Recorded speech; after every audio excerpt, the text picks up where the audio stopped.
জমিন সাজাও সাজাও বেহেশতখানা,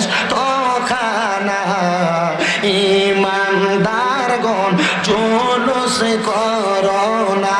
হায়রে ঈদ মিলাদুন নবীর মাহফিল প্রথম করছেন রাব্বানা, ইমানদারগণ জুলুস করোনা।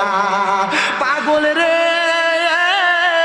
সূরা আল ইমরানে আল্লাহ করেছেন ঘোষণা, মিলাদুন নবী পালন করতে, মিলাদুন নবী পালন করতে অঙ্গীকার করলেন রাব্বানা।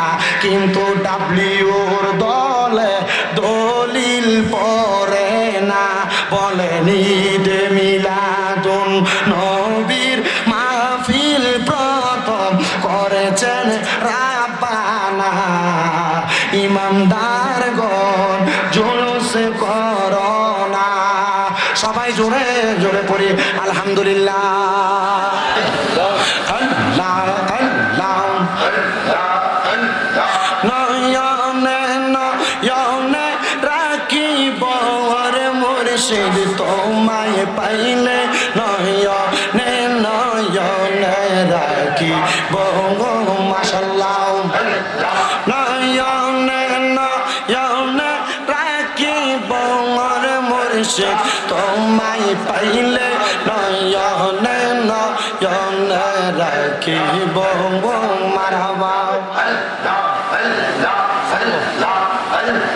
গোপন কথা তোমায় কইব আর কাউরে না শুনতে দিব, গোপন কথা তোমায় কইব আর কাউরে না শুনতে দিব। রাঙ্গা চরণ মইসা দিতাম রে মুর্শিদ তোমায় পাইলে, নয়নে নয়নে রাখিব মারহাবা। হৃদয় সাজাইয়া রাখবো তোমায় শোয়াইয়া মারহাবা।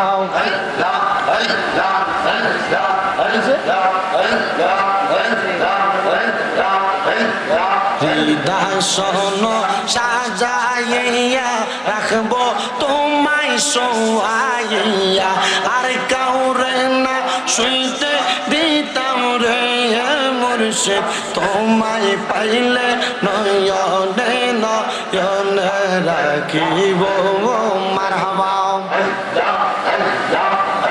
লা ইলাহা ইল্লাল্লাহু মুহাম্মাদুর রাসূলুল্লাহ সাল্লাল্লাহু আলাইহি ওয়াসাল্লাম।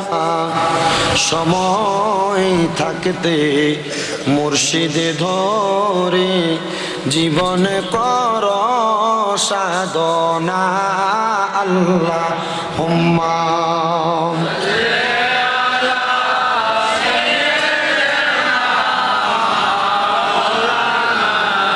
মুহাম্মদ ওয়া আলা আলিহি।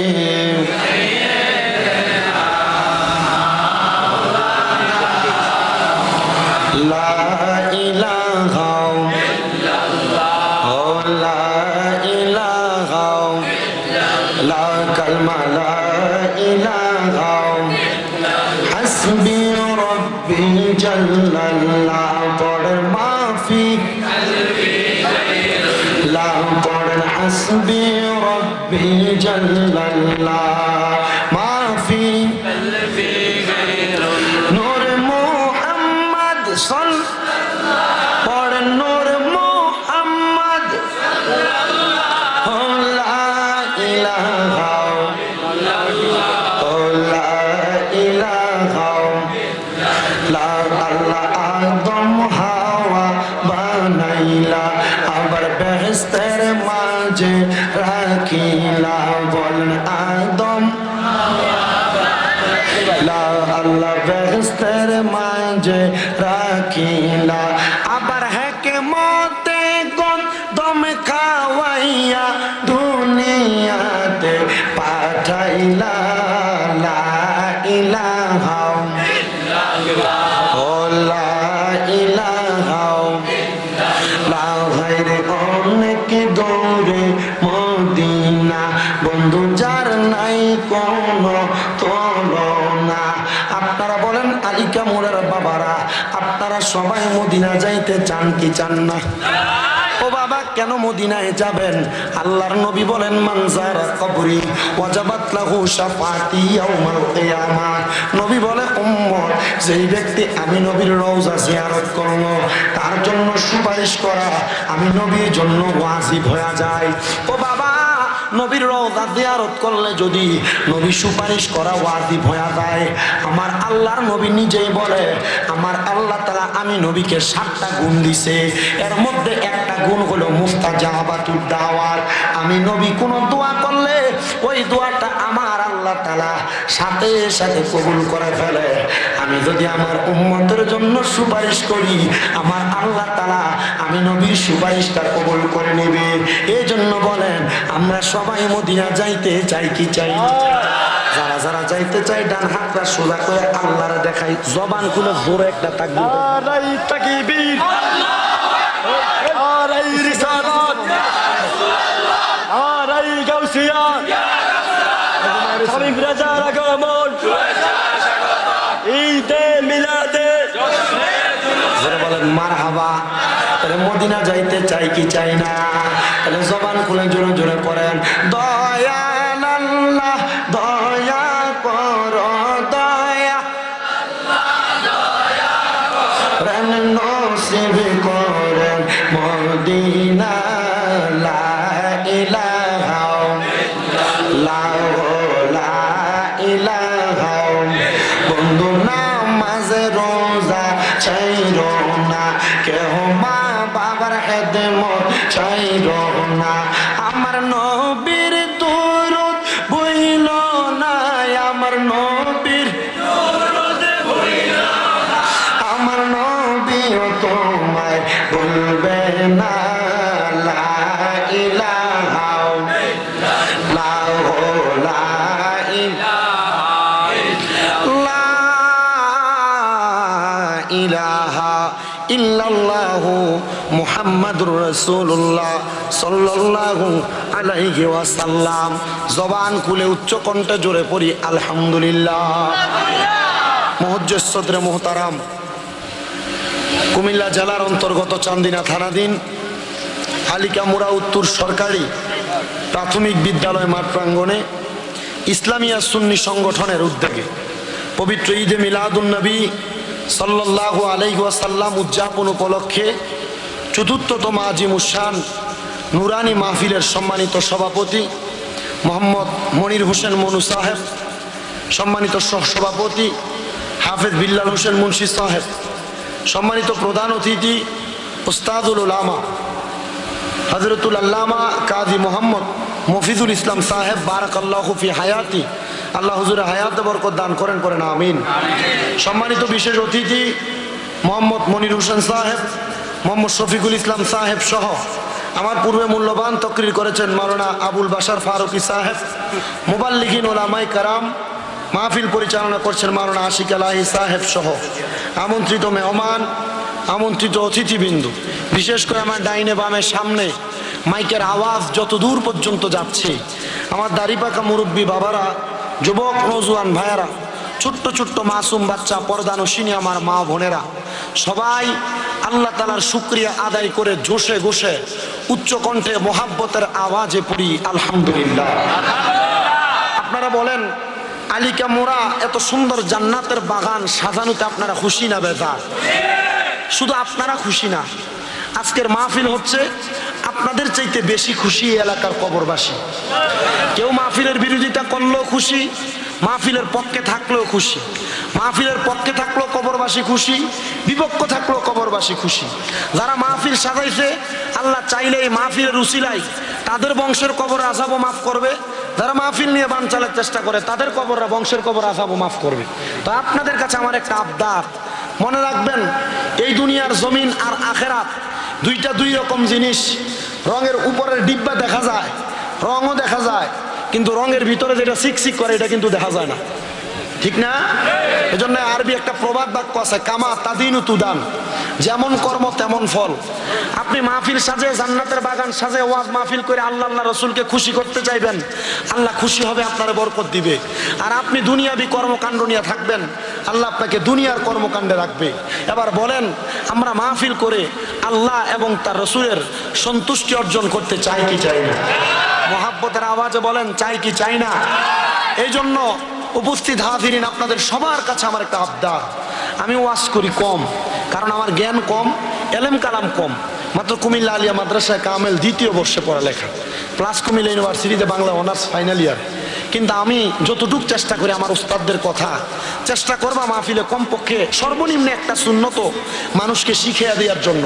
তা আমি জানি না আমি ওয়াজ মাহফিলে কতটুক শিখাইতে পারি, তবে এতটুক বিশ্বাস করি, আমার মা বাবা পীর উস্তাদদের দোয়ার বরকতে, মুরব্বীদের দোয়ার বরকতে আমি মানুষের কাছে যা বলি, আমার ওয়াজে 2-1 জন মানুষ হলেও হেদায়েত হয়, আর নচেত দেশ বিদেশে এত ভক্ত থাকতো না।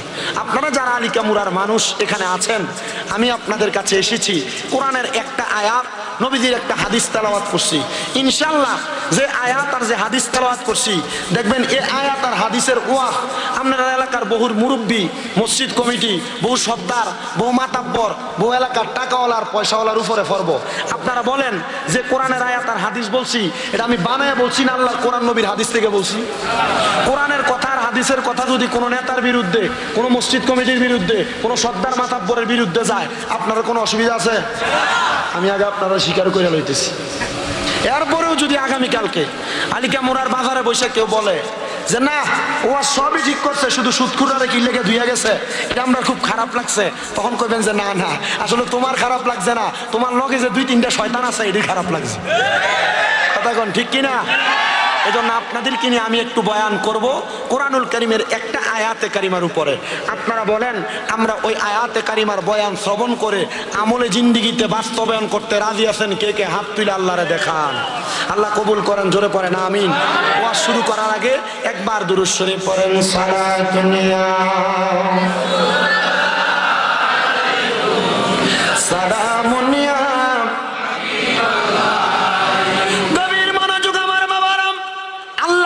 কোরআনুল কারীমের মধ্যে বলেছেন, বিসমিল্লাহির রহমানির রহিম, ইয়া আইয়ুহাল্লাযীনা আমানুত্তাকুল্লাহা ওয়াল তানজুর নাফসুম মা কদ্দামাত লিগাদিন ওয়াত্তাকুল্লাহা ইন্নাল্লাহা খাবীরুম বিমা তা'মালুন।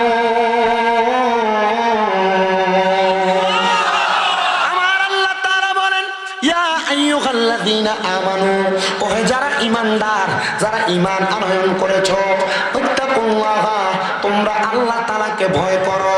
আসেন আমরা এই ইত্তাকুল্লাহ দ্বারা আমার আল্লাহ তাআলা কাদেরকে বুঝাইলেন, আর ঈমানদার বলতে কাদেরকে বুঝাইলেন, আমরা এখান থেকে ওয়াজের ধারাবাহিকতা আমরা লক্ষ্য করে শেষ করব। আল্লাহ তাআলা ঈমানদারকে ডাক দিলেন। এবার জানেন ঈমানদার কারা? ঈমানদার হলো তারা যারা 7টা বিষয়ের প্রতি ঈমান আনে। 1 নাম্বার হলো আমানতু বিল্লাহ, যারা আল্লাহর প্রতি ঈমান আনে। ও মুসলমান, আল্লাহর প্রতি ঈমান কাকে বলে জানতে হবে। আল্লাহর প্রতি ঈমান হলো এক আল্লাহর ইবাদত করা, আল্লাহ ছাড়া কাউকে সিজদা না করা, আল্লাহ ছাড়া কারোর ইবাদত না করা, আল্লাহ ছাড়া কারোর কাছে মস্তক অবনত না করা, আল্লাহ তাআলার ওয়াহদানিয়ত, আল্লাহ তাআলার তাওহীদের প্রতি, একাত্মবাদের প্রতি বিশ্বাস রাখা, এটা হলো স্বয়ং আল্লাহ তাআলার প্রতি ঈমান। এবার আসেন আমানতু বিল্লাহি, 2 নাম্বার ওয়া মালাইকাতিহি, 2 নাম্বার হলো ফেরেশতার প্রতি ঈমান। ফেরেশতার প্রতি ঈমানটা কি জানেন? আপনার ডাইন এবং বাম কাঁধের মধ্যে 2 জন ফেরেশতা আছে। ওই 2 জন ফেরেশতা হলো মুআল্লিমুল মালাইকা। এই 2টা ফেরেশতা জিবরাইল আলাইহিস সালাতু ওয়াস সালামের মাধ্যমে পরিচালিত হয়। এই 2টা ফেরেশতা সহ আপনার প্রত্যেকটা কর্ম, আপনার প্রত্যেকটা কাজ ফেরেশতারা অবলোকন করে, লিপিবদ্ধ করে। আপনাকে তাকে সেগুলা জানতে হবে এবং তাদের প্রতি ঈমান আনয়ন করতে হবে। 3 নম্বর হলো ওয়া কুতুবিহি, কিতাবের প্রতি ঈমান আনা। কোন কিতাবের প্রতি ঈমান আনবেন? আল্লাহর পক্ষ থেকে তো একটা কিতাব আসে নাই, আল্লাহর পক্ষ থেকে 104খানা কিতাব এসেছে। এর মধ্যে 100টা কিতাব হলো সহিফা, আর 4টা হলো সবচাইতে শ্রেষ্ঠ কিতাবের অন্তর্ভুক্ত। ওই 4টা আসমানি কিতাব তাওরাত, জাবুর, ইনজিল, কোরআন। কিন্তু বাবা 100 সহিফার কথা তাওরাতে আছে, 100 সহিফার কথা জাবুরে আছে, 100 সহিফার কথা ইনজিলে আছে। কিন্তু তাওরাত, জাবুর, ইনজিলে যা আছে, আমার আল্লাহ তাআলা সকল কিছুর সংমিশ্রণে এই কোরআনটাকে মানব জাতির সংবিধান হিসেবে পাঠাইছেন। জোরে বলেন সুবহানাল্লাহ। এ মুসলমান ইমানদারেরা, এ নবীর উম্মতের দলেরা, ওই কিতাবের প্রতি ঈমান আনয়ন করা লাগবে। ওই কিতাবের মধ্যে যা আদেশ করা হয়েছে তা মানবেন, যা নিষেধ করা হয়েছে তা বর্জন করবেন। এবার আসেন 4 নাম্বার বড় মারাত্মক বিষয়। এটার কারণে আমাদের মুসলমানের মাঝে বড় দ্বন্দ্ব। এই 4 নাম্বারটা নিয়ে আমরা মুসলমান ফিরাফিরি করি। 4 নাম্বারটা নিয়ে ভাই ভাই দ্বন্দ্ব, 4 নাম্বারটা নিয়ে সমাজতান্ত্রিক দ্বন্দ্ব, 4 নাম্বারটা নিয়ে রাজনৈতিক দ্বন্দ্ব হয় না, 4 নাম্বারটা নিয়ে এলাকার মধ্যে মানুষে দলাদলি হয়। এইটা আর অন্য কিছু নয়, সেটা হলো রাসূলিহি, রাসূল নিয়ে দ্বন্দ্ব। বলে হুজুর কেন রাসূল নিয়ে দ্বন্দ্ব? তারাও নবীর উম্মত, আমরাও নবীর উম্মত, কিন্তু রাসূল নিয়ে ফরজিয়তের দ্বন্দ্ব নাই, ওয়াজিবাতের দ্বন্দ্ব নাই, সুন্নাতের দ্বন্দ্ব নাই, মুস্তাহাবের দ্বন্দ্ব নাই। দ্বন্দ্ব শুধু মুস্তাহাসান বিষয় নিয়ে, যেটা নিয়ে দ্বন্দ্ব না করলেও চলে। কিন্তু মনে রাখতে হবে আমার বাবা ভাইরা বন্ধুরা, ওই রাসূলের কোন ক্ষুদ্র বিষয় মুস্তাহাসান, মুস্তাহাব, সুন্নাত, ওয়াজিব, ফরজ যেটাই হোক না কেন, ওই রাসূলের প্রতি পরিপূর্ণ ঈমান যদি না থাকে, তাহলে আপনি কখনো সাচ্চা পাক্কা ঈমানদার দাবি করতে পারবেন না। কথা কোন না ঠিক কিনা?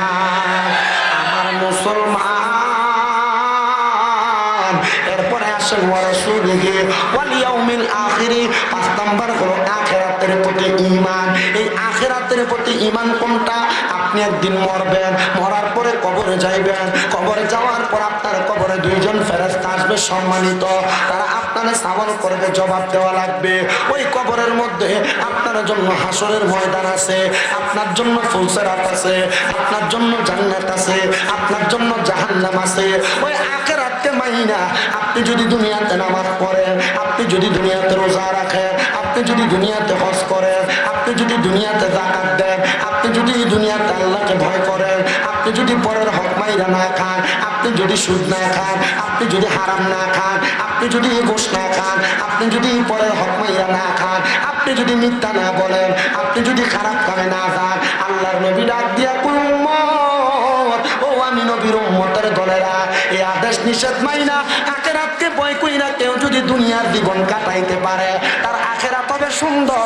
ওই ব্যক্তির ঠিকানা হলো জাযাউহুম ইনদা রাব্বিহিম জান্নাতু আদনিন তাজরি মিন তাহতিহাল আনহার, আল আনহারু খালিদিনা ফিহা আবাদা। জবান খুলে জোরে জোরে পড়েন সুবহানাল্লাহ। ওই ব্যক্তির ঠিকানা জান্নাত, কোন সাধারণ জান্নাত নয়। ওই ব্যক্তির ঠিকানা হলো আমার আল্লাহ তাআলার জান্নাতুল আদন। সাহাবায়ে কেরাম ডাক দিয়া বলে, ইয়া রাসূলুল্লাহ, নবী গো,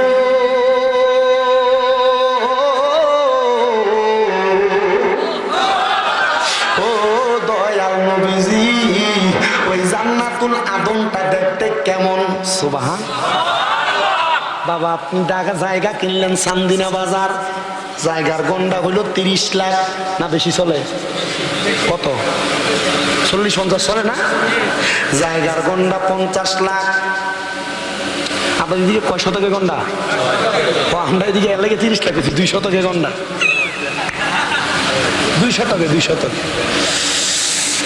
চান্দিনা বাজারে একটা জায়গা ক্রয় করলেন, জায়গার দাম হলো 50 লক্ষ টাকা। আপনারা কেউ এসে বললো, ভাই সাহেব, চান্দিনা আলিয়া মাদ্রাসার পাশে একটা জায়গা আছে, 1 গন্ডার দাম হলো 50 লাখ, আপনি লগে লগে টাকা দিয়া দিবেন, সে আপনারা দলিল দিয়া দিবে। এগুলা চলে নাকি? আরে চলে না। আপনি এমনি এমনি আরো 50 লাখ দিয়ে দিয়ে লেবেন, আগে কইছে জায়গা দিয়ে লেবু। আগে দেখতে হবে আসলে জায়গাটা ঠিক আছে কিনা, জায়গাটার খতিয়ানটা ঠিক আছে কিনা, যে বেটার মালিক এ বেটার খারিজটাও ঠিক আছে কিনা। এমনি এমনি টাকা দিয়ে নেবো, এর নামে যদি খারিজি না থাকে দলিল দিব কই থেকে? হ্যাঁ,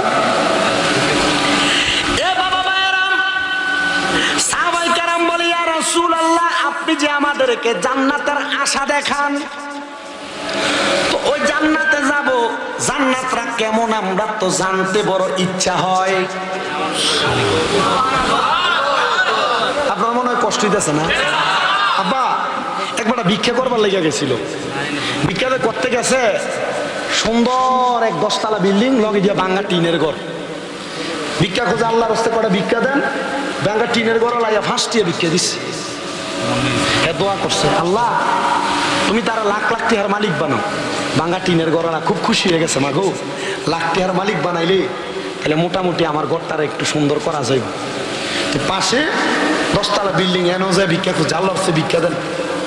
তো ভাঙ্গা টিনের ঘরলার লগে যে 10 তলা বিল্ডিং এ মালিক এরা ফাঁসটিয়ে ভিক্ষা দিচ্ছে। দোয়া করছে, আল্লাহ আমনেরও লাখ টাকার মালিক বানাবো। কি লেগে দোয়া তো আমার প্রমোশন হইতো না, ডিমোশন হইব। কি লেগা তুই দোয়া করছ যে লাখ টাকার মালিক বানাইতে, আমার বাড়িটা দেখছ কয়তলা? কয়তলা? 10 তলা। 10 তলার মালিক কি লাখ টাকার মালিক হলে করে 10 তলা না কোটি কোটি টাকার? কোটি টাকার মালিক। না, ওই আপনার পাশের ঘরে 5টি ভিক্ষা দেওয়া, এই দোয়াটাই করছিলাম, আপনি 5টি দিচ্ছেন তো এলাকা আপনার লেগে লাখ টাকার দোয়াই করছি, যেমন টিয়া এমন দোয়া। বেটা ডরে পকেটে বাইর করে 500 টাকার নোট দিয়ে দিচ্ছে। আপনারা যারা এখানে আছেন আপনারাও বুঝে আওয়াজ দিয়েন, আওয়াজ অনুযায়ী ওয়াজ হইব। আপনারা বলেন আওয়াজ অনুযায়ী ওয়াজ হইলে আপনারা আওয়াজ কি আসতে হইব না জোর হইব? কার কার আওয়াজ জোরে হবে ডান হাত তুলে দেখায়, মোহাব্বতে বাবা চোখের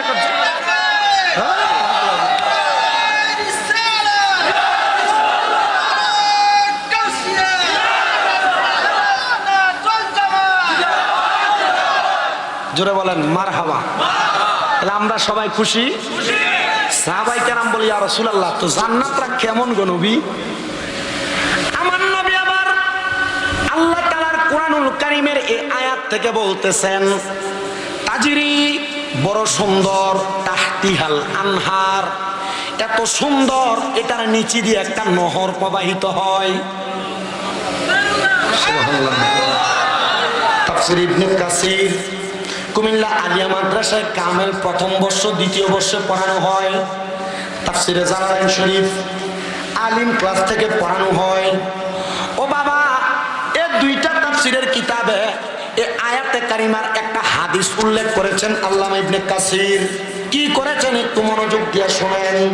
তিনি বলেন, জগতের মানুষ আমার নবীকে, নবীর সাহাবী হযরত আনাস ইবনে মালিক রাদিয়াল্লাহু তাআলা আনহু প্রশ্ন করেছে, ইয়া রাসূলুল্লাহ নবীজি ওই জান্নাত যত সুন্দর বললেন, জান্নাতের নিচে দিয়ে একটা যে নদী প্রবাহিত, ওই নদীটা কিসের নদী? মারহাবা। কিসের নদী মানি? নদী মানি তো নদী দিয়ে পানি যাব, হয় গোলা পানি নয় ক্লিয়ার টাইপের পানি।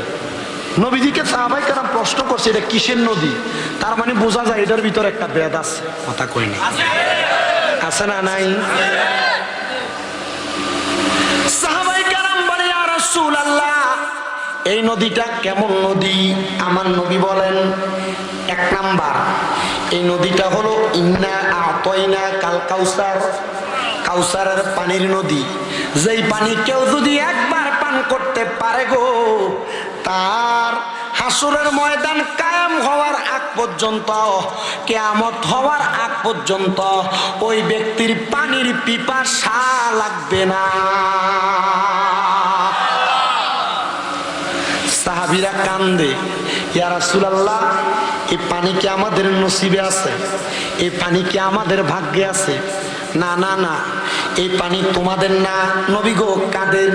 বলে যাদের অন্তরে আল্লাহ এবং তার রাসূলের প্রতি ঈমান আছে।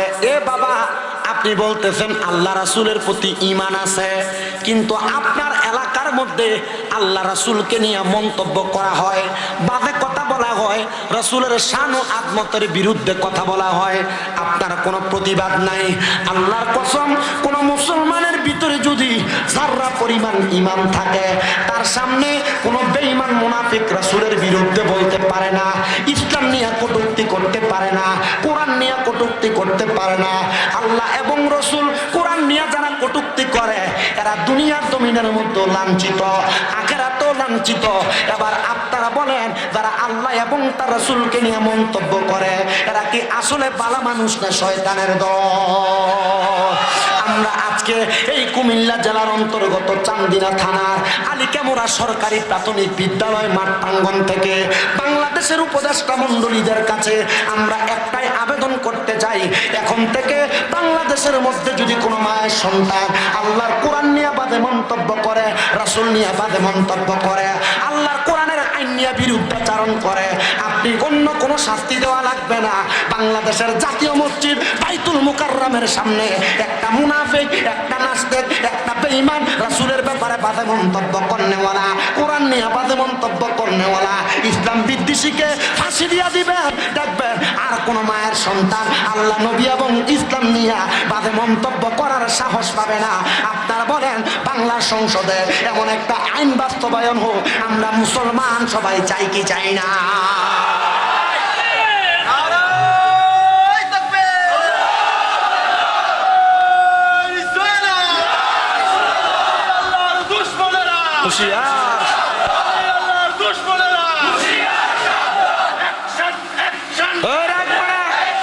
বাইরের দেশের ডলার খেয়ে কালার ফান্ডায় ইসলাম নিয়ে মন্তব্য করে, কোরআন নিয়ে মন্তব্য করে, রাসূলের শান ও আযমতের ইজ্জতের চাদর ধরে টানাটানি করে।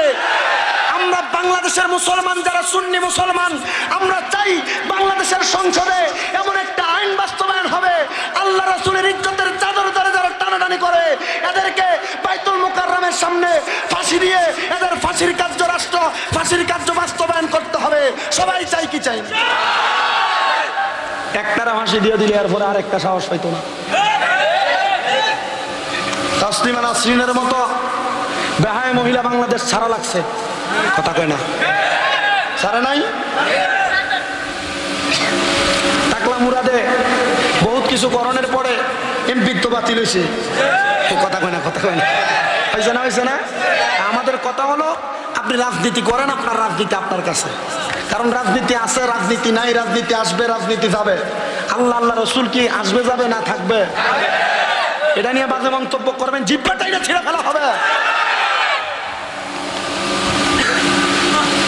ইসলাম ছিল আছে থাকবে, আল্লাহর কোরআন ছিল আছে থাকবে, রসুল ছিল আছে থাকবে, এগুলা নিয়ে বাজে মন্তব্য করা যাবে না। করা যাবে? যেই কথা বলতেছিলাম, জান্নাতের এই ইন্না আতয়না কাল কাউসারের পানি কারা পান করবে, মনে আছে? তাহলে তারা কারা? তাদের আল্লাহ রাসূল পাইতে আমি বায়াত হইলাম, দয়াল চান হয় না যে বদনাম, মুর্শিদ চান হয় না যে বদনাম, আল্লাহ রাসূল পাইতে আমি বায়াত হইলাম, মুর্শিদ চান হয় না যে বদনাম, দয়াল চান হয় না যে বদনাম। আল্লাহুম্মা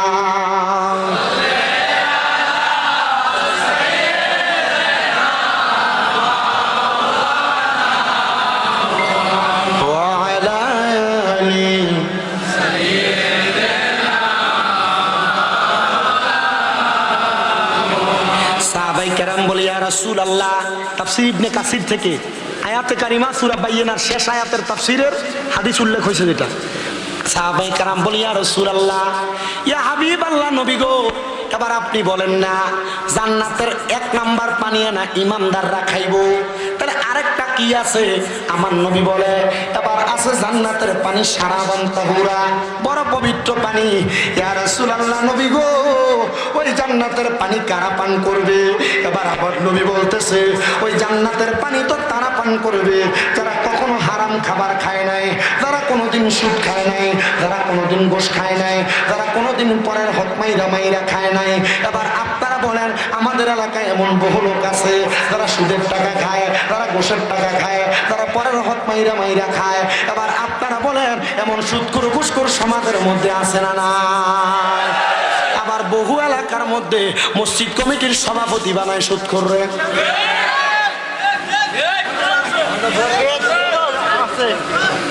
পাগলা কয়ে আছে, কথা কন না, আছে না নাই? মসজিদ কমিটির সেক্রেটারি বানায় সুদখোররে, মসজিদ কমিটির ক্যাশিয়ার বানায় ঘুষখোররে, এলাকার সর্দার মাতাব্বরির দায়িত্ব দেয় হারামখোররে।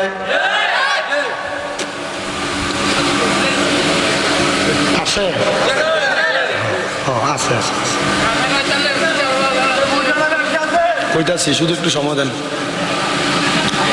এমন বহুত বিচারপতি আর ফদাইন আছে, তলে দিয়া 500 টাকা খিস দেওয়ানোর পরে বিচার গুইরা জায়গা। কথা কান্না কাছে না নাই?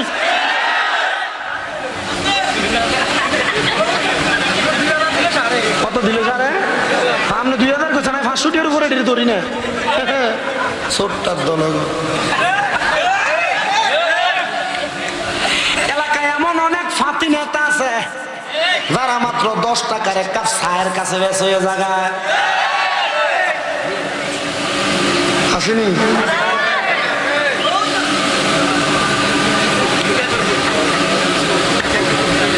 ওয়াদান লাগবো, ওয়া শেষ।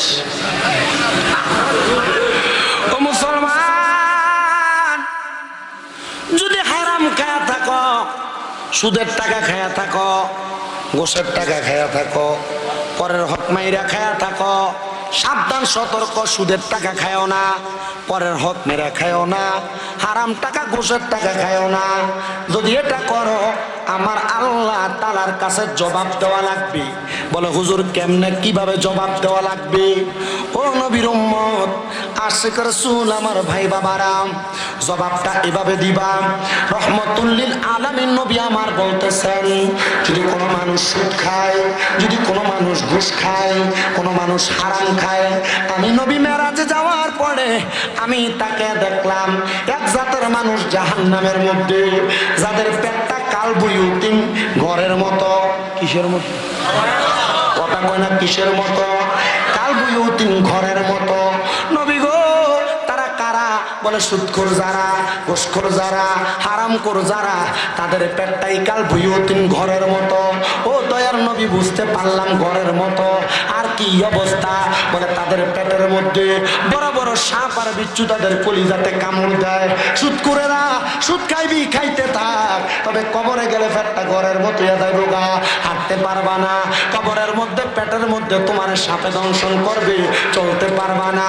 এই জন্য আপনারা বলেন, জান্নাতের সারা বান্তাগুরা পান করার জন্য আমাদের সবাইকে এমন হারাম থেকে বেঁচে থাকার দরকার আছে না নাই? মুসলমান, এবার আছে আরেকটা জান্নাতের পানি। ও নবী গো, সেই পানিটা কোনটা? বলে ওই পানিটা হলো জান্নাতের লাবান, মানে জান্নাতের লাবান, জান্নাতের দুধ। ও নবী, জান্নাতের দুধটা কে পান করবে? বলে জান্নাতের দুধ পান করবে তারা যারা কখনো পরের হক মাইরা খায় নাই। পরের হক কোনটা? আপনার ভাই মারা গেছে, বাতিজার জমি বোঝায় দেন নাই, আপনার মা বাপ মারা গেছে, বোনের হকটা মাপ দিয়ে দেন নাই। আপনারা কোন এমন জাতের মানুষ আছে না নাই? মা বাপ মারা যাওয়ার পরে বোনের হকটা বুঝাইয়া দেয় না, ভাইয়ে ভাইয়ের মতো করে চলে, ছোট ভাইয়ের হকটা বুঝাইয়া দেয় না। বড় ভাইয়ের 10টা ফুট, ছোট ভাইয়ের 2টা মাইয়া, মাইয়া থাকার কারণে জুলুম করে, তার হকটা তারা বুঝাইয়া দেয় না। ও আব্বারে, যদি কোনো মানুষের 1 স্তবক জমি তুমি দখল করো, 100টা পরিমাণ জমি দখল করো, তাইলে আল্লাহ তাআলা তোমাকে 7 জমিনের পরিমাণ 7 স্তবক জমি তোমার গর্দানের মধ্যে ঝুলিয়ে দিবে। কবরে যাওয়ার পর গর্দান উঠে দাঁড়াইতে পারবা না। যেই ব্যক্তির জমি খাই না, তার সামনে তোমার মস্তক অবনত থাকবে। যদি জান্নাতের মধু, জান্নাতের দুধ পান করতে চাও, তাইলে তুমি কোনোদিন পরের হক খাইও না, কাউরে ওজনে কম দিও না, কারোরে মিথ্যা বইলা মাল বেচছো না, কারোর অনুমতি ছাড়া গাছের আম জাম চুরি করিল না, কারণ অনুমতি ছাড়া ক্ষেতের থেকে গাছের নিচে করে মূলা চুরি করল না। আপনারা কোন এমন দায়িত্ব মার্কা সোর্সের চর সোনার বাংলাদেশে আছে না? না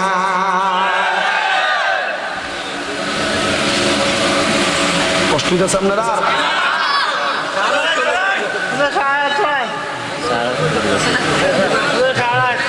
40 মিনিট অলরেডি হয়ে গেছে। কেমনে গেছি কে সময় আমি এডিটার হইতেছি না। আর আধা ঘন্টা বইবে। রাজি আছেন? তোমরা তো কইবে সারা রাত। আমি কালকে জুমাত বাইর হইছে, জুমা, তাও জুমাতে যাইতে পারতাম না। আমার আম্মা অসুস্থ, আপনারা হয়তো অনেকে সোশ্যাল মিডিয়ায় দেখছেন। আমার আম্মা আজকে 4 মাস অসুস্থ, বিছনায় পড়ে আছে। তবে আলহামদুলিল্লাহ 4 মাসের মাথায় অনেকটা সুস্থ, ও আকারে ধরে ধরে হাঁটে আমার আম্মা। তো আমি আলহামদুলিল্লাহ খেদমত কমতি রাখি নাই, যতটুকু করার দরকার। এখন আপনারা দোয়ায়, আমার এক নরসিংদীর ভক্ত এবিডি আইসে, এবিডি আমার আম্মার খেদমত করছে। এখন আছে হোমনার এক মহিলা, তাও আমার আম্মার খেদমত করতেছে। বরুড়ার এক ভিডিও আছে, ভিডিও যায় যে আমার আম্মার খেদমত করে থাকে, বাইর থেকে আমার আম্মার খেদমত করে। আমি যদি কই যে আমার আম্মার খেদমত করি না লাগবো, আমি টিহা দিয়ে রাখুন লাগতো না। আলহামদুলিল্লাহ এটা আল্লাহ তাআলা ওই যে ওয়াজ মাহফিল করি এটার বরকতে দিছে। আলহামদুলিল্লাহ কি কইতে করে। আমি প্রথম যে 2 মাস আমার আম্মা অসুস্থ ছিল, এটা খাট আর এটা হলো নিচ ফ্লোর। আমার আম্মা খাটে আর আমি ফ্লোরে। রাত্রে ফজরের আগ পর্যন্ত ঘুমাইছি না, আম্মার চোখ যতক্ষণ না লাগে। চোখ লাগছে আর পরে চোখ খাটছে। এই 2 মাস আমার আম্মা যেদিন হসপিটাল প্রথম 3 দিনের দিন, যেদিন আমার আম্মারে আমি বেডের থেকে এভাবে আলগি দিছি, আমার আম্মা চোখের পানি ফালাই দিছে। জিজ্ঞাসি কান্দেন কা? আমার আম্মা তো, আমি তো বুঝি কি লেগে কান্দে, এত ওজন আলগি দিছে আমার আম্মারে লেগে কান্দে। পরে কইছে এত তো নিজে, আমি গোসলের পর আমি আমার লুঙ্গিটাও ধুইছি না। আমার আম্মা সুস্থ থাকা অবস্থা আমার আম্মা নিজে ধুইয়া দিছে। তো আমি আমার আলগি দিছি, এই জন্য আম্মা কষ্ট পাইছে। আমি এতটুক দোয়া চাই আপনার কাছে, আপনারা দোয়া করলে আমার মনে হয় আমার আম্মা সুস্থ হয়ে দেবো তাড়াতাড়ি। আমার বহু উস্তাদ, বহু ভক্তবিন্দুরা মক্কায় যে আল্লাহর কাবা করে গিলাপ ধরে ধরে দোয়া করছে। মদিনা শরীফ রসুলের রওজার সামনে দোয়া করছে। আমার এক ভাই আছে হানিফ ভাই, মদিনা শরীফ মালিশ করে পরিষ্কার করে রওজাটা। উনি মাঝে মাঝে প্রত্যেক দিন আমার এমনি ফোন দেয়, দিয়ে আমার লেগে দোয়া করে, আমার আম্মার লেগে দোয়া করে। আপনার দোয়া করতেন না? আমি অস্বাভাবিক অবস্থায় কালকে আমার আম্মা, আমি যে আগের দিন মাহফিল করছি ব্রাহ্মণবাড়িয়া, কইরা যে আসছি, আসার পরে যে ফজরের তাও 7টা বাজে মনে আমার চোখ লাগবে, 7টা সাড়ে 7টা বাজে, তখনও দেখি 7টা 22 বাজে। তখন আমার আম্মা 12:30 বাজে এই ওয়াকাত দিয়ে ঠেস দিয়ে আমার ডাক দে, কি তারে একজন আমার সরাই দিনা যাচ্ছে ওরস না দি। 12:30 বাজে তাড়াতাড়ি উঠা কোনো রকম পাঞ্জাবি গায়ে দিয়া পাগড়ি পরে দৌড়ে গেছি।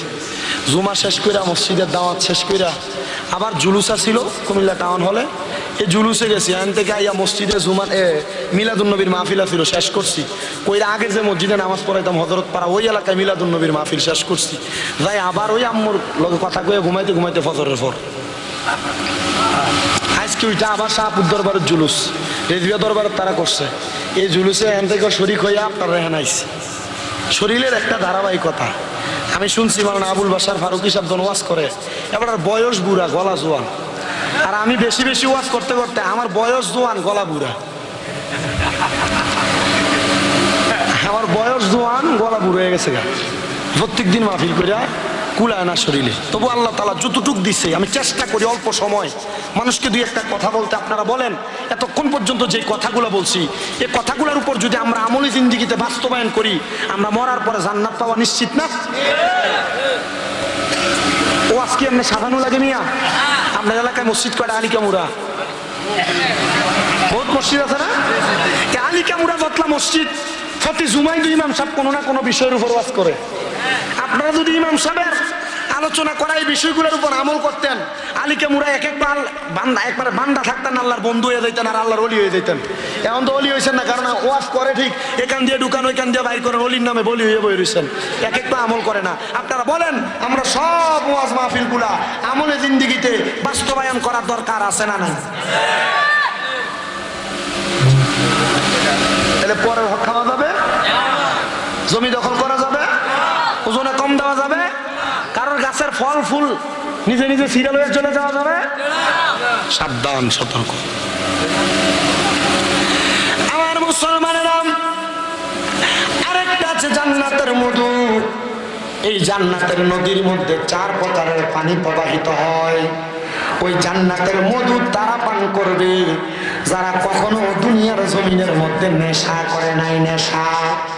কিন্তু আমাদের এলাকার যুবক এত নষ্ট হয়ে যাচ্ছে। যুবক, এ যুবক ভাই, সিগারেটের মাধ্যমে, গাঞ্জা ইয়াবার মাধ্যমে তুমি তোমার নিজের জীবনটাকে নাশ করে দিতেছ। আর ডাক্তার দোকানে এমন অনেক সমস্যাওয়ালা ফার্মাসিস্ট আছে যারা টাফটিন নামক নেশার ট্যাবলেট আর ঘুমের ট্যাবলেট বিক্রি কইরা এলাকার যুবক খোলা ভান্ডারে ট্যাবলেট কোন নেশা করে বানাইতেছে। আপনারা বলেন এমন সমাজের মধ্যে খারাপ মানুষ আছে না? না। এ যুবক ভাই, এ মুরব্বী বাবা, এ আমার এলাকার যুবক ভাইরা, নেশার দিকে যাও না। মনে রাখবা এই নেশা বড় মারাত্মক জিনিস, এটা তোমার জীবনকে নাশ করে দিবে। এই নেশা নামক গজবটা বহু পরিবার নষ্ট করে দিছে, বহু মেয়েদেরকে তালাক পাত্তা বানাইছে। এই নেশার কারণে বহু ছেলে তাদের মার গায়ে হাত তুলছে। এই নেশার কারণে বহু ছেলে তাদের বাবার গায়ে হাত তুলছে। এই নেশার কারণে বহু ছেলেরা চুরি চামারি শিখছে। আল্লাহর দোহাই লাগে রে বাবারা, ওই নেশার কাছে তোমরা যাও না। নেশা করার কারণে তোমার ঈমান বিনষ্ট হয়ে যাবে। আল্লাহর নবী বলেন 3 সময়ে 3 প্রকার ব্যক্তির ঈমান থাকে না। মনে রাখতে হবে 3 সময় 3 প্রকার ব্যক্তির ঈমান থাকে না। 1 নাম্বার, কোন মানুষ যদি নেশা করে, মদ পান করে, গাঞ্জা ইয়াবার মাধ্যমে নেশা করলে, নেশা করে যখন নেশা করে, ওই নেশা করে নেশা করা অবস্থায় ঈমান থাকে না।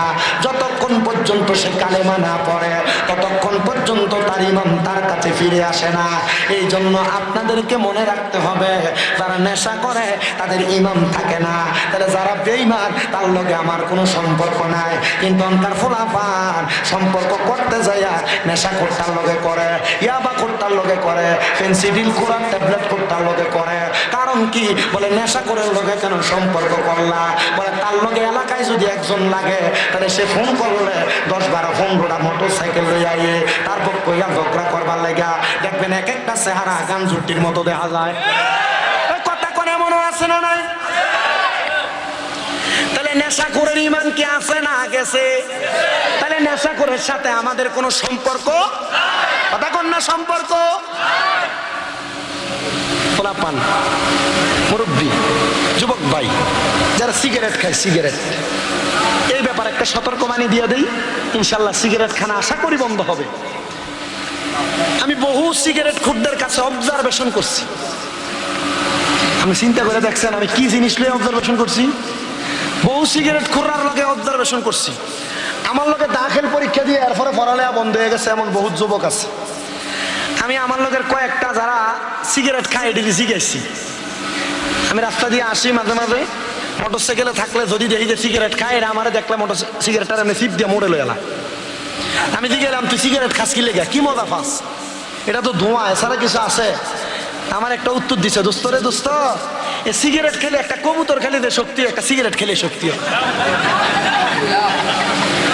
চিন্তা করে দেখছেন, শয়তান তারা খাকরি দিয়ে শয়তান ছুটিতে গেছে গা। তোকে তো খাস কেন? আরে কইস না, অমুক একদিন কইছিল একটা টান দিয়ে দেখ কি হইব, একটা টান দিয়ে দেখ কি হইব।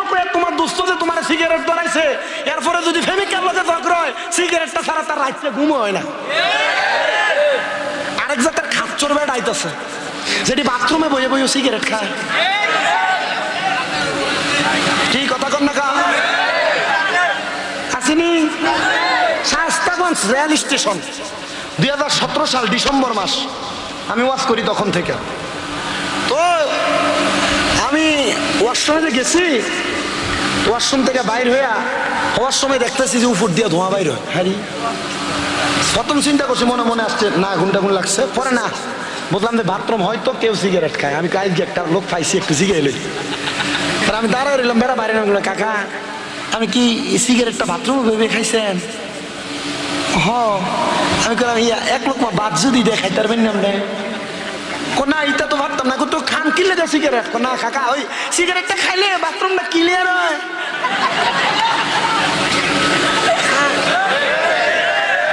না না, চান্দিনা থানায় মধ্যে সিগারেট খুন নাই, নাই নাই নাই নাই, আছে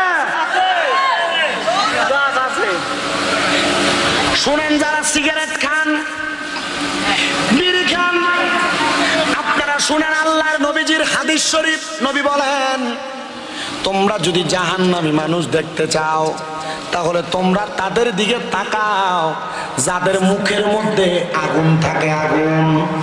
আমি জাস্টিফাই করে দেখলাম দুনিয়াতে আর কারোর মুখে আগুন থাকে না, যারা মুখে সিগারেট লয়ারা হেডির মুখের মধ্যেই আগুন থাকে। তাহলে জাহান্নামী চিনার উপায় পেয়ে গেলাম বাবা। সিগারেট নামক মারাত্মক জিনিস খেয়ে তুমি আগুনটা মুখে লইয়া জাহান্নামী হয়ো না। এবার আপনারা বলেন, আমরা সবাই এগুলা থেকে বাঁচার দরকার আছে না নাই? মুসলমান ইমানদারেরা, তাহলে কয় সময় কয় ব্যক্তির ইমান থাকে না? আপনাদের কথা কন না, আমি ওয়াজ বেশিক্ষণ করবো না তো, আমি অল্পই ওয়াজ করবো। আমি এতক্ষণ যে ওয়াজগুলো করছি আমি কইছি একটা কোরআন আয়াত একটা হাদিস, কোরআন আয়াতটা শেষ, ওয়াজ শেষ। হাদিস পর্যন্ত কইতে গেলে সময় আরো 2 ঘন্টা লাগবে, হাদিস অনেক লম্বা।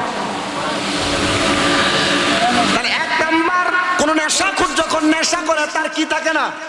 ইমান থাকে। তাহলে ইমানের সাথে আমাদের কোনো সম্পর্ক নাই, তাহলে নেশাখোরের সঙ্গে আমাদের কোনো সম্পর্ক থাকবে না। এবার আসেন 2 নাম্বার, কোন চোর যখন চুরি করে তখন ওই চোরের ইমান থাকে না। আব্বাজিরা ব্যবসা করতে যে মিছা কথা কনে দেয় একটা চুরি, ও বাবা পরের হক মেরা খাওয়া নই আসে, এটা একটা চুরি। এজন্য কোন চোর যখন চুরি করে তখন তার ইমান থাকে না, যতক্ষণ না সে ইমান আনে ততক্ষণ পর্যন্ত তার ইমান থাকে না। মনে রাখতে হবে, এই জন্য কখনো চুরি করা যাবে না, না বইলে কারো সম্পদ লজ্জর করা যাবে না, লাড়ানো যাবে না। আব্বুজিরা গো, মনে রাখতে হবে এটা আমাদের ইমানের দৌলত। তাহলে চুরি থেকে আমাদের সবাইকে বাঁচার দরকার আছে না না? নেশাখোর, চোর। 3 নাম্বার, কোন জিনাখোর যখন জিনা করে, কি করে? কোন জিনাখোর যখন জিনা করে, বউ আছে, অবৈধ সম্পর্ক, বউ থাকার পরেও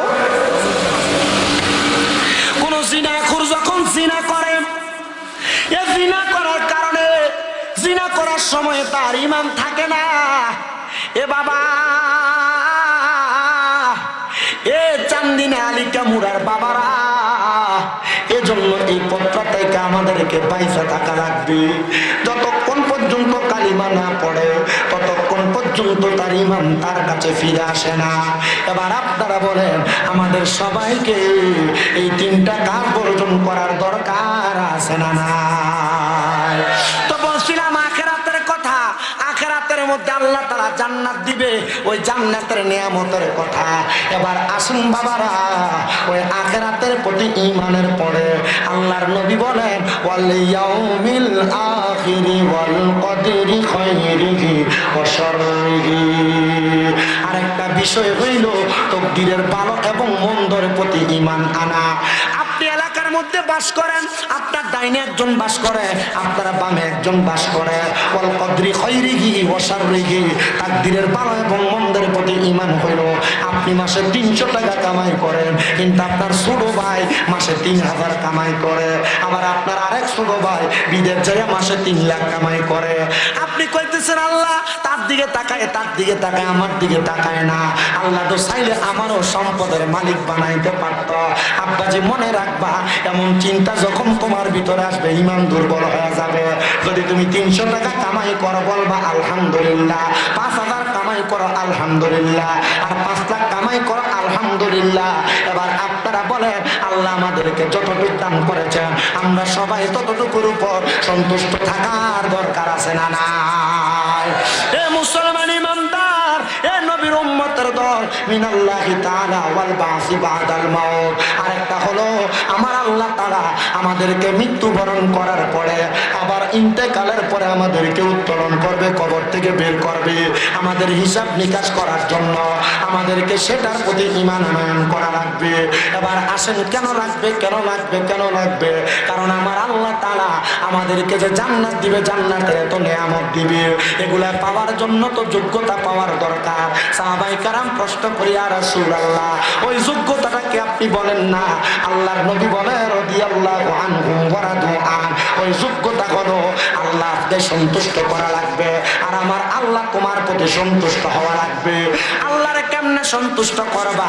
আল্লাহরে সন্তুষ্ট করার মাধ্যম হলো, আল্লাহর নবী বলে রাদার রব্বি ফি রিদাল ওয়ালিদাইন, আম্মা আব্বার সন্তুষ্ট করলে আমার আল্লাহ তাআলা সন্তুষ্ট হয়ে যায়।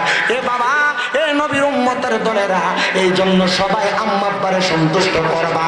আল্লাহর নবী বলে শুধু তাই নয়, রাদিয়াল্লাহু আনহুম ওয়া রাদু আন, যালিকা লিমান খাশিয়া রাব্বা। আর যারা আল্লাহকে সবচাইতে বেশি ভয় করে তারাই আমার আল্লাহ তাআলার ওই জান্নাতে থাকবে। চিন্তা করে দেখছো নি রে, আম্মা আব্বারে সন্তুষ্টি করলে আমার আল্লাহ তাআলা সন্তুষ্টি হয়ে যাবে।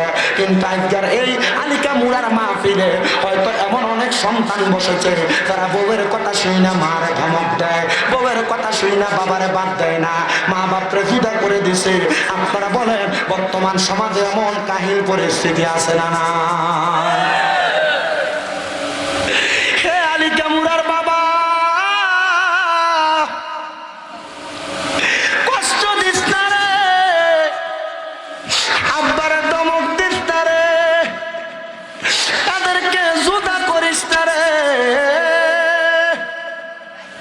তুমি কাম থেকে আসার পরে তোমার বউ তোমার কাছে তোমার মায়ের ব্যাপারে কি যেন বলছি, তুমি যাইয়া তোমার আম্মার ধমক দাও।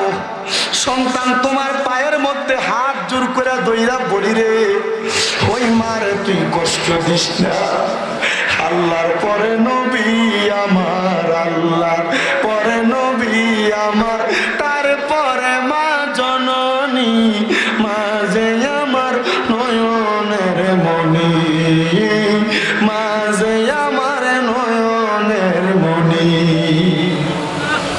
ওরে মা যে আমায় মানুষ করলো রক্ত পানি কইরা, এখন কেমনে শুইয়া রইছে কবর দেশে যাইয়া, মাগো কবর দেশে যাইয়া। তোমার জন্য কান্দি মাগো, তোমার জন্য কান্দি মাগো, চোখে জরে চোখের পানি, মা যে আমার নয়নের মনি। বলেন মা যে আমার, বলেন আল্লাহ পরে নবী আমার, আল্লাহ পরে নবী আমার, তারপরে মা জননী, মা যে আমার নয়নের মনি। হায়রে মা যে আমার নয়নের। ওরে 10 মাস 10 দিনে ঘরে বেদইরা ধরাই আনলো মা, কেমনে রে সন্তান তুই ওই মার খানা দাও না। ওরে কত সন্তানে মা হারাইয়া, কত সন্তান মা হারাইয়া বুঝে হারাইছে জননী। হায়রে মা যে আমার নয়নের মনি, কন্যা মা যে আমার মনি। হায়রে আল্লাহর পড়ে নবী আমার, আল্লাহর পড়ে নবী আমার, তারপরে মা জননী, মা যে আমার নয়নের মনি, মা যে আমার নয়নের মনি। হে দুনিয়ার মুসলমান, হে নবীর উম্মতের দল, আমি জানি না রে কে তার মারে জুদা কইরা দিছ, কে তার মারে ধমক দিছ, বাপরে ধমক দিছ। দে যুবক ভাই তোর পা সামনে দে, আমি আমার দিব্যাটা লাগাইয়া তোর পাওটা পরিষ্কার কইরা দিমু। ওই মার মনে কষ্ট দিয়া, ওই বাবার মনে কষ্ট দিয়া আলিকা মুরার জমিনে এর থাইকা বড় মিলাদুন নবী তাফসীর মাহফিল করবা, আল্লাহর কসম কোনো লাভ হবে না।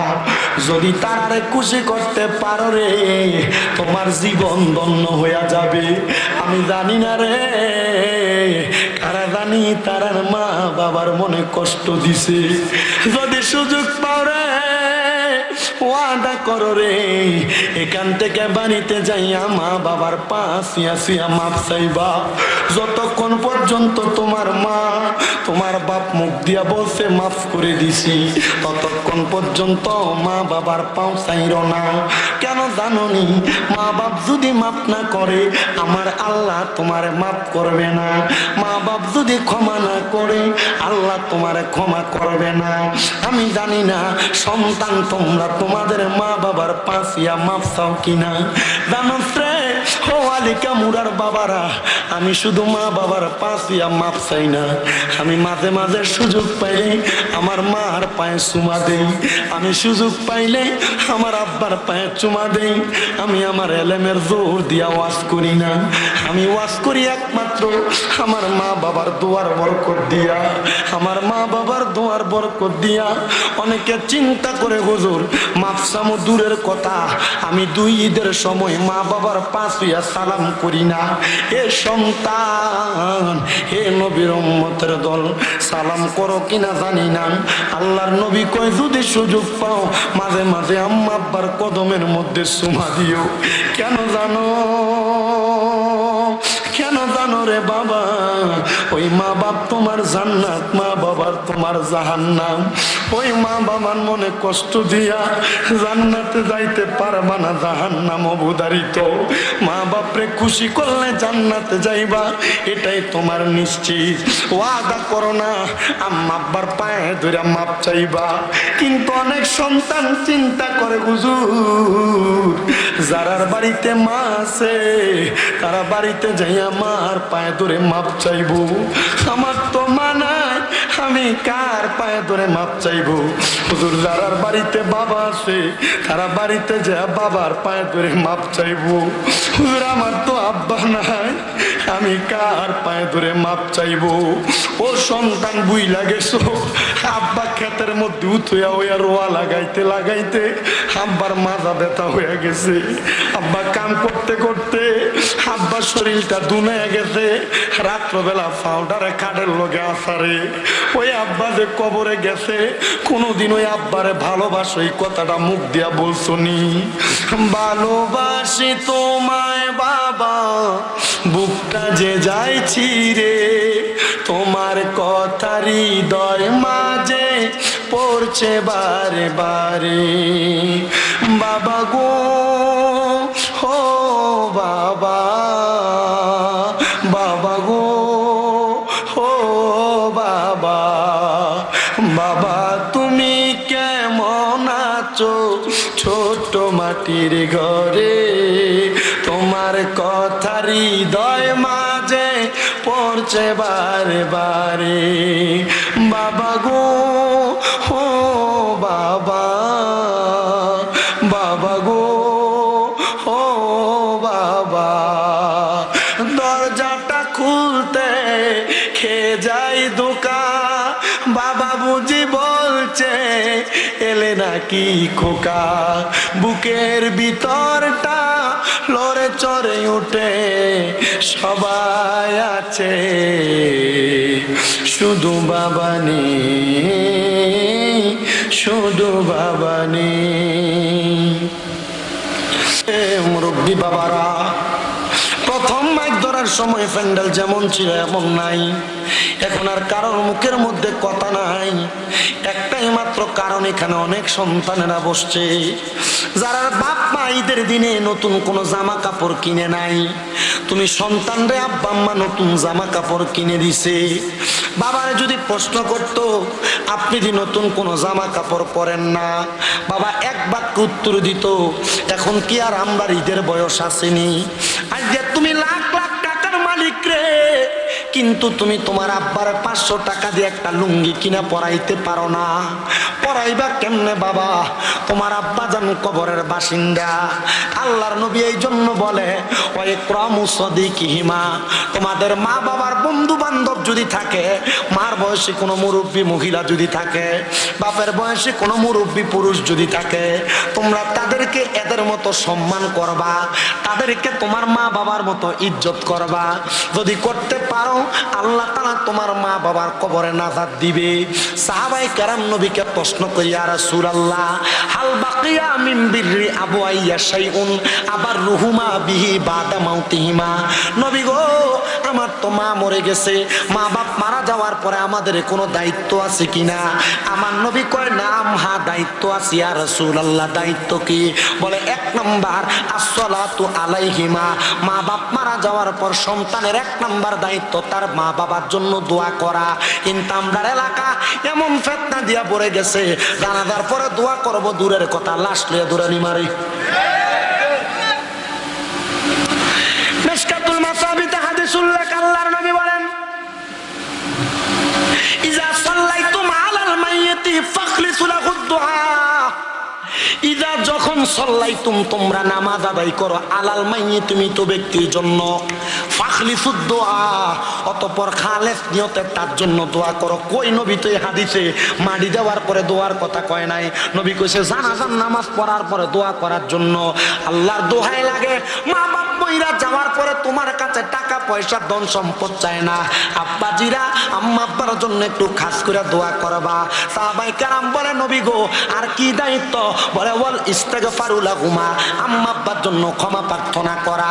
এখন আবার আরেক গ্রুপ বাইর হয়ে গেছে, আম্মা আব্বার লাগে হুজুর মোল্লা মুন্সি দাওয়াত দিয়া কোরআন খতম করাইলো, কয় বেদাত, কয় মুন্সিরা পড়বো তোমার মা বাপের কি লাভ হইব? বেটা জানে না কোরআন খতম কইরা যদি দোয়া করে আল্লাহ তাআলা এই খতমে কোরআনের উসিলায় তার মা বাপরে মাফ করব। বলে সন্তান তুমি নিজে ফললে তো লাভ বেশি, লাভ কম কে কইছে?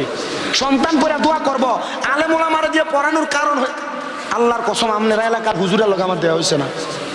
আমরা মনে করবেন যে হয়তো এলাকার কোরআন খতম টতম নাই, হুজুরে আমার শিখিয়ে দিছে কইবার লেগে, জি না? এগুলো বন্ধ হয়ে গেছে। আগে সবে বরাত থাকলে, সবে বরাতের আগে এলাকার ভিতরে কোরআন খতম হইতো, বাড়ি বাড়ি মসজিদের ভিতরে কোরআন খতম হইতো। আগে রমজান মাসে কবরস্থানের পাশে বসে বসে অনেকে কোরআন পড়তো, সে আল্লাহ গাইয়া কথা কয় না কা, এটা উঠতে গেছে এখন। কেন উঠছে? কারণ শয়তানে বর করছে কান্দের উপর। আমরা কথা কন না খা, আমি কারোর বিরোধিতা করি না, আমার মাহফিল আমি কারো নাম ধরে গালাগালি করি না, বকাবকি করি না। আমার কথা হচ্ছে আপনি কেন মানুষকে দিনের পথ, ইসলামের পথ, আমল আখলাকের পথ থেকে দূরে সরায় রাখতেছে? এত নামাজ পড়ে না, এর মন চাইছে মা বাপের লেগে একটু টান আইছে একটা কোরআন খতম পড়াইবো। কোরআন খতম ফটপাইয়া হুজুরে এমনি যাই কেমনে মনে করেন না, হাতটা মালিশ করে মাথার ভিতরে, ভাই আমরা দিয়ে তো দোয়া করাইছেন, আপনিও নিজে নামাজ ফেরে করতে দোয়া করেন। এক ওক্ত কি ফটতো নাই কইয়া গেলে? কথা কই না, এক ওক্ত ফটতো না? আর আল্লাহ চাইলে এক ওক্তের জন্য মাফ করে দিব। কারণ আখলি দীনাকা ইয়াকফিকাল আমালুল কলিল, তোমার ইমানকে খাঁটি করো, অল্প আমল নাজাতের জন্য যথেষ্ট হইব। আল্লাহর কাছে পছন্দ হওয়ার জন্য 10 ওয়াক্ত না, 1 ওয়াক্ত নামাজ পড়ার মতো পড়লে যদি মইরা জায়গা, এই 1 ওয়াক্ত দিয়ে আল্লাহ জান্নাত দিবে। কথা কন না কেন? তাহলে ওয়াল ইস্তিগফারু লাহুমা, ক্ষমা প্রার্থনা করা, কোরআন খতম করা, দোয়া দুরুদ পড়া, এগুলার মাধ্যমে আপনি আপনার মা বাবার জন্য দোয়া পড়াইবেন, ক্ষমা প্রার্থনা করবেন। কারণ দোয়া যখন করান 7 দিনা 40 9 দিনা 15 দিনা যখন করে, বাৎসরিক যখন করে, তখন কিন্তু মুনাজাতে কয় আল্লাহ যে ব্যক্তি খানা ফেনার আয়োজন করলো এটার উসিলায় তার মা বাপরে তুমি মাফ করো, তার মা বাবার কবরে জান্নাতি খানা দান করো। আপনার কোন এগুলা বলে কি বলে না? যে জাত কয় যে 7 দিন না 40 করা বেদাত, এটি জায়েজ নাই, এটি কিপটার দল, এটি মানুষের খাবাইতে চায় না। কথা কয় না কা, এটি মানুষের ঘরের ফ্ল্যাটে বইয়ে মানুষের খাওয়াইতে চায় না। আল্লাহ নবীকে প্রশ্ন করা হয়েছে, ইয়া রাসূলুল্লাহ আইয়ুল ইসলামা খায়রুন, ইসলামের মধ্যে উত্তম কাজ কি? নবী বলে 1 নাম্বার ক্বালা তুতঈমুত তাআম, ইসলামের উত্তম কাজ হলো মানুষকে খাদ্য খাওয়ানো, ওয়া তাকরাউ সালাম, মানুষকে সালাম দেওয়া। ইসলামের সবচেয়ে উত্তম 2টা কাম। খাওয়াইও বেটা মানুষের। আবার আরেকটা স্বভাব, 7 দিন না হয় 40 হয়, এলাকার গরিবরা দাওয়াত পায় না। যে বেটা প্রত্যেক ওয়াক্ত মুরকা দিয়া গরু দিয়া ভাত খায়, এ বেটা দাওয়াত দেয়। কিন্তু এলাকার যে বেটা গরিব, গোস্ত 1 কেজি কিনবা 800 টাকা দিয়া 2 দিন কামাই করা লাগে, এটার দাওয়াত দেয় না, এটা সিট পায় না। আপনারা বলেন এমন অবস্থা বাংলাদেশে আছে না? না, 7 দিন না কইরো 40 করে জায়েজ খাদ্য খাওয়ানো নবীর হাদিস বলে ক্বালা তুতঈমুত তাআম, অপরকে খাদ্য খাওয়ানো ইসলামের উত্তম কাজ। তবে এলাকার গরিবদেরকে খাওয়াইও, 7 দিনে 40 বাৎসরিক কইরা গরিবরা খাওয়াইলে গরিবরা খুশি হইব। আল্লাহ কবুল করেন, জোরে কোন আমিন। সাহাবীরা কয় ইয়া রাসূলুল্লাহর দায়িত্ব কি আপনি বলেন। আমার নবী কয় ওয়া ইনফাকু আহাদিহিমা, আরেকটা দায়িত্ব হইল আম্মা আব্বার জন্য তোমরা তাদের ওয়াদা পূরণ করবা। বহু সন্তান আছে মা বাপ মরে গেছে, লাশ মারি যাওয়ার আগে জায়গা ভাগ করা লাগে। এমন অনেক এলাকায় দেখা যায় মা বাপ মরে গেছে 4 দিন হয়েছে না, জমি জমা ভাগ করা লাগে। আপনারা কোন এমন বুঝিব আমার কা সন্তান সোনার বাংলাদেশে আছে না? না, ওই দিন সোশ্যাল মিডিয়ায় দেখছি এক বাবা মারা গেছে, দলিলের ভিতরে টিপসই লইতেছে, চেয়ারে বইয়া দেখছেন না?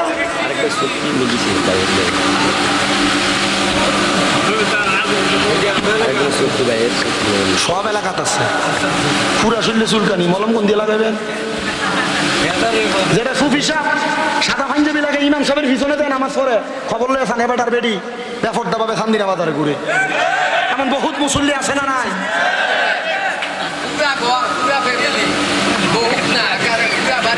পাঁচ ওয়াক্ত নামাজ পড়ে কিন্তু বাড়ির সব দিকে যা বেফরদা। এবার সেঙ্কাটা নিয়ে হইলে এটার ভিতরে ডিজে পার্টি চলে। কথা কয় না কা? এবার যদি কয় কাকা আপনি একটু মানা করতে পারেন না, বুঝে না বুঝে না বুঝে না। কথা কন না আছে না নাই? শয়তান মার্কা বেটা কোনটা?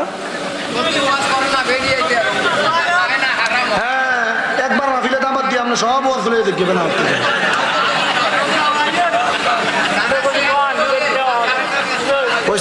আলহামদুলিল্লাহ। তার মানে আব্বা আম্মার ওয়াদা পূরণ করার দরকার আসেনি? তাহলে আব্বা আম্মার সম্পত্তি ভাগ করার আগে মা বাবার কোনো ঋণ থাকলে পরিশোধ করতে হবে। মা বাবা কারোর সাথে ওয়াদা করছে তোরা আমি এটা দিমু, দিতে পারে নাই, মা বাবার সম্পদ বেচে আগে এটা দিতে হবে। বলো যে ব্যস্তাম না, তাহলে ভাগে পরে 2-3 ভাই যাই এটা 2-3 ভাই মিলে দিয়ে দিতে হবে। তুমি তোমার মা বাপের ভাগ সম্পদের সব নিবা কিন্তু মা বাপের ঋণ দিতা না, জি না, হবে না। কথা কন না কেন? 5 নাম্বার ওয়াইক্রামু সাদিকিহিমা, সরি 4 নাম্বার ওয়াসিলাতির রাহমিল্লাতি লা তুসালু ইল্লা বিহিমা। আম্মা আব্বা ইন্তেকাল করার পর বাপ মরে গেছে, সাখারার লগে ফুফুরের লগে সম্পর্ক নাই, এটি চলে না। মা মরে গেছে, খালার সাথে নানির বাড়ির সাথে সম্পর্ক ঠিক নাই, নবী বলছে এদের সাথে সম্পর্ক বজায় রাখবা। এরার সাথে যখন সম্পর্ক রাখবা আল্লাহ তোমার মা বাবারে কবরের ভিতরে শান্তির পয়গাম দান করবে। জোরে বলি সুবহানাল্লাহ।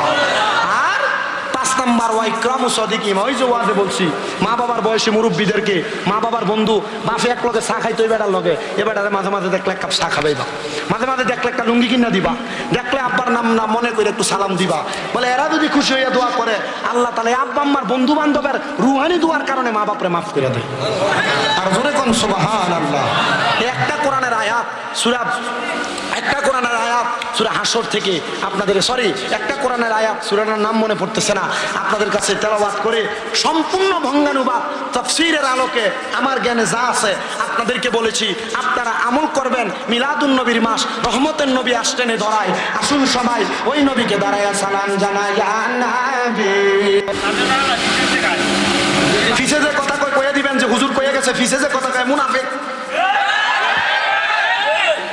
আল্লাহ আমাদেরকে বোঝার তৌফিক দান করুন। সবাই এক থাকবা, ঐক্য থাকবা, ইউনিটি থাকবা। একজন সুন্নির গায়ে হাত তুললে 10 জন যাবে পিছনে মিয়া। ঠিক আছে,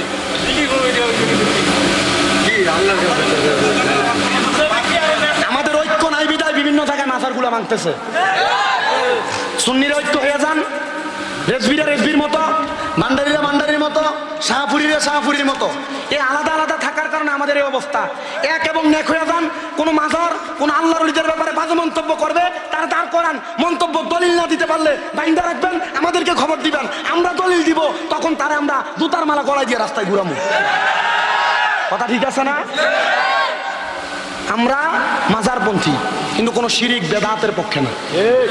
আমরা মাজারপন্থী, আমরা মাজারের সেজদার পক্ষে না। আমরা মাজারপন্থী, মাজারের ভিতরে মহিলা দিয়া গান বাজনা করেন না লোক আমরা না। যারা এগুলা করে এরা বন্ড। কথা কম না, বন্ডামির বিপক্ষে বলবেন, আপনার বিরুদ্ধে কেউ কথা বলতে পারবে না। ইনশাআল্লাহ পড়েন, ইনশাআল্লাহ পড়েন। আল্লাহ তাআলা আলিকামুরা ইসলামিয়া সুন্নি সংগঠন নাম কি দিচ্ছেন? আরে নাম দুইটা এনে, একটা ইসলামী আর একটা সুন্নি। যারা ইসলামিয়া এরা হিলফুল ফুজুলের অন্তর্ভুক্ত। হিলফুল ফুজুল কারা? আল্লাহর নবীজি একটা সংগঠন খুলে দিচ্ছে মুসলমানদের জন্য, এই সংগঠনের নাম হিলফুল ফুজুল। হিলফুল ফুজুল সংগঠন যারা করে এরা শুধু কোরআন হাদিস জানা চলে না, এরা তরবারি ধরে কেমনে যুদ্ধের ময়দানে বদর উহুদ যুদ্ধ করা লাগছে তারা এটাও জানতো। তো তোমরা মাহফিল করবা, সুন্দর শেষ বিদায় মনে হয়, আর কিছু নাই মনে হয় নাকি? আল্লাহ তাআলা তোমাদের মাঝে ঈমানি চেতনা আরো বাড়ায় দিক, আমিন পড়েন। যারা যারা এই মাহফিলে টাকা দিছে, পয়সা দিছে, শ্রম দিছে, বুদ্ধি দিছে, পরামর্শ দিছে, এই মাহফিল আপনারা যারা আইসা মাহফিলকে সাফল্যমণ্ডিত করছেন, আল্লাহ আপনাদের সবাইকে কবুল করেন। আমার আম্মার জন্য দোয়া করবেন। আপনাদের দোয়ায় কুমিল্লাতে আমার যে মাদ্রাসাগুলো আছে, আমরা মাদ্রাসার ফলাফাইন নিয়ে রাস্তায় নেমে আমরা রাস্তা বন্ধ করি না। আমার যে ফলাফাইন আছে 1170 জন ফলাফাইন, কয়শ 1170 জন ফলাফাইন কুমিল্লা বিশ্ব রোড দাঁড় করে দিলে একটা গাড়ি যাওয়ানোর জায়গা থাকবো?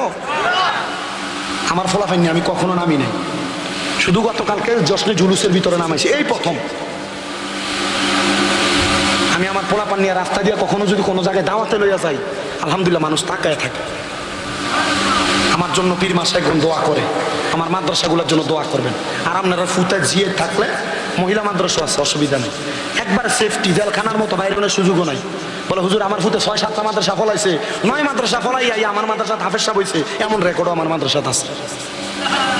জামালপুরের ফলাফাইন, নরসিংদীর ফলাফাইন, ওই ঢাকা পশ্চিমের ফলাফান, ব্রাহ্মণবাড়িয়ার ফলাফান আমার মাদ্রাসা। আমরা চান্দিনা, বরুড়া, লালমাই, শাহরাস্তি, সাতপুরের ফলাফান আমার মাদ্রাসা। কুমিল্লা শহর নূরপুর সমনি তাহফিজুল কোরআন মাদ্রাসা। যদি কখনো মন চাই নিয়ে যাবেন ইনশাআল্লাহ। আল্লাহ সবাইকে কবুল করেন। কমিটির কোনো কথা আছে না? মুনাজাত। আল্লাহুম্মা আমিন, আল্লাহুম্মা আমিন, আলহামদুলিল্লাহি রাব্বিল আলামিন, আসসালাতু ওয়াসসালামু আলা রাসূলিহিল কারীম। রব্বানা যালামনা আনফুসানা ওয়া ইন লাম তাগফির লানা ওয়া তারহামনা লানাকুনান্না মিনাল খাসিরিন। মাবুদ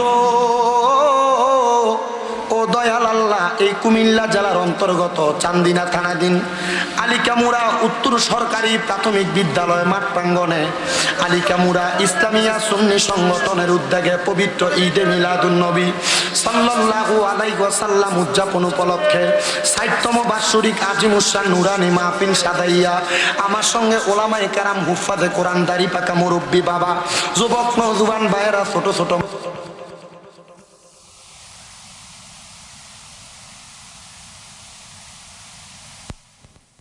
আছে, হায়াতে তৈয়বা নসিব করে দাও আল্লাহ। মব্বার খেদমত করার মতো তৌফিক দান করো।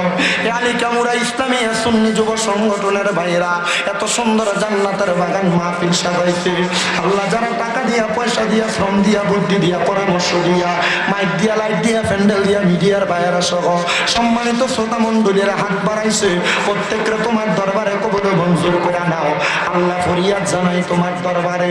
অনেক প্রবাসী ভাইয়েরা বিদেশ থেকে দোয়া চায় আল্লাহ, আমার প্রবাসীদের খাস দোয়াগুলা কবুল মঞ্জুর করো।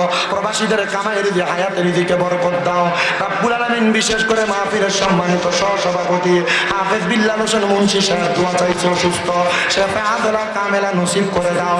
অনেক প্রবাসীরা, দেশের মানুষেরা আগামী বছর মাহফিলে দান করবে নিয়ত করেছে আল্লাহ। সুন্নি সংগঠনটারে সুন্দর করে মাহফিল পরিচালনা করার মতো তৌফিক দান করে দাও ও দয়া। প্রত্যেকের ব্যবসা বাণিজ্য, কাজে কর্মে, চাকরির মধ্যে যারা পড়ালেখা করে বরকত বাড়াইয়া দাও। আমার মা বোনরা পর্দার আড়াল থেকে দোয়া চাই, কবুল করে নাও। সোশ্যাল মিডিয়ার মাধ্যমে দেশ বিদেশ থেকে অনেকে দোয়া চায়, প্রত্যেকের খাস দোয়াগুলা কবুল মঞ্জুর করে আমাদের আখিরি জাবানে মধুর কালেমা পড়াইয়া দিয়ে আল্লাহ ইলাহা ইল্লাল্লাহু মুহাম্মাদুর রাসূলুল্লাহ সাল্লাল্লাহু আলাইহি ওয়াসাল্লাম। আসসালামু